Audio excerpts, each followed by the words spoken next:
Thank you and good morning. This is Sam Vaughan for Sam's Sports Report. Today's date is Saturday, April 4th, 2026. We're on to the NCAA Final Four today, and that's what we'll start with. In the NCAA Final Four tonight, to be honest, I don't have a rooting interest.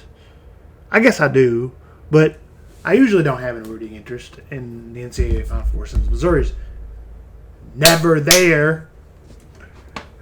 But I find a team I don't like. Usually being like Illinois, Kansas, or something like that. But then, as I've gotten older, I've kind of started to root for my friends' teams and started trying to kind of do that. So, yes, believe it or not, I'm rooting for Illinois. Confession to make, I'm rooting for Illinois.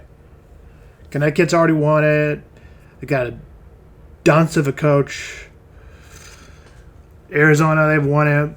I mean, just don't have any ties to Arizona. I mean, not really. Michigan, they win too much. I know they've only won a couple times, probably, but they're Michigan. What's to talk about Michigan? And I always get a reminder from a friend. Missouri and Michigan are saying the same thing. They're not the same thing. They don't do it to me. So, anyway.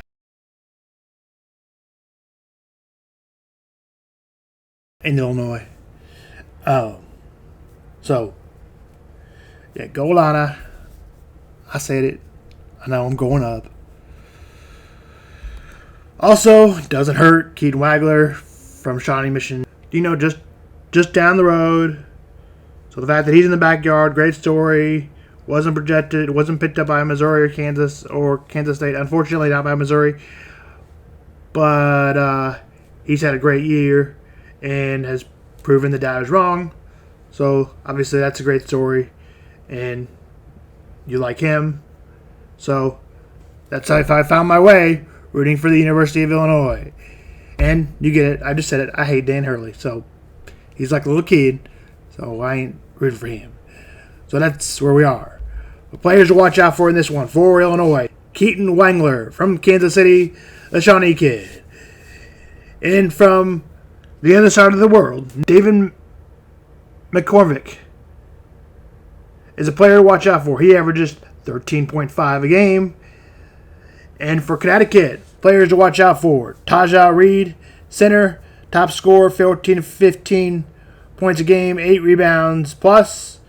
Alex Carabin is a player to watch out for the University of Connecticut. Solo ball, he can score the ball well for Connecticut. He's a player to watch out for. Illinois is favored by 2.5. Huskies and the Fighting Illini get underway at 6:09. And both of these games will be played at Lucas Oil Stadium in Indianapolis. That's where the Final Four is. First game, Illinois, UCON, 6:09. And Michigan and Arizona will be the last one. It will also probably be the best game of the NCAA tournament. Since Duke got knocked out already, this one I think will be the best one, in my opinion. We'll see, though. Although a buzzer beater at the end for UConn to win might be hard to beat. I still think this one will be a great one, though. Michigan and Arizona will play each other. The best team will win this one, and one of those teams will win the national championship. We'll see. That's why they play the games. Players to watch out for. Janoxel Leckenberg and Braden Brewers are the two best players on both teams.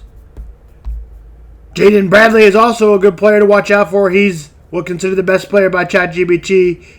Keo Pete, also a star freshman. Mr. Arizona, a player to watch out for. Those are the 3 players to watch out for Arizona. Yaxel Landberg is a player to watch out for Michigan.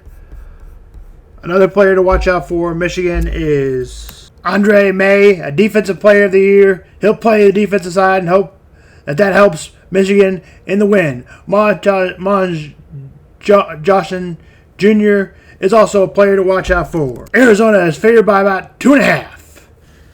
This game is the final one of the night at 8:49. And then we get it all started on Monday for the national championship. It tips off at 8:30 in Eastern and 7:30 Central. Also, I didn't mention the Central Times. Illinois, UCON, 5:09 Central. Illinois, UConn, 6:09 Eastern. Michigan, Arizona, 8:49 Eastern and 7:49 Central. That is both games on TBS True TV. That is men's basketball. Now we move on to the women. And the women's national championship game is tomorrow. UConn's perfect season went to an end last night, and UConn lost 62-48 and ended their perfect season. So that means the Gamecocks are headed to the national championship for the women's side. And UCLA beats Texas. UCLA is headed to the national championship on the women's side as well. We'll talk about that more tomorrow, but I will have to be honest, this may not be the best place to turn into women's basketball because I don't know anything about it. But I'll do the best I can. Now let's move on to baseball. The Royals game was rained out last night, and they'll play 2 for a doubleheader today. Luinda Alivar will go for the Royals. He's never started in a game for the major leagues. His first game today, it's at 1:10 Central. Michael Wacha is out with an illness. Second game, 7:10 Central, and that one will be Seth Lugo, who allowed 0 runs in his first start, and Brandon Sport, who goes for the Brewers, who struggled in his first game. Game time from Kauffman Stadium is at 7:10, and the first one is at 1:10 Central. We'll give you more on the Royals and my thoughts later this week. I don't really think you get a preview until at least the first 7 games to give you what some thoughts of the regular season are. This is Sam Vaughan Sports on a Saturday before the Final Four. Sam Vaughan signing off on Sam Vaughan Sports.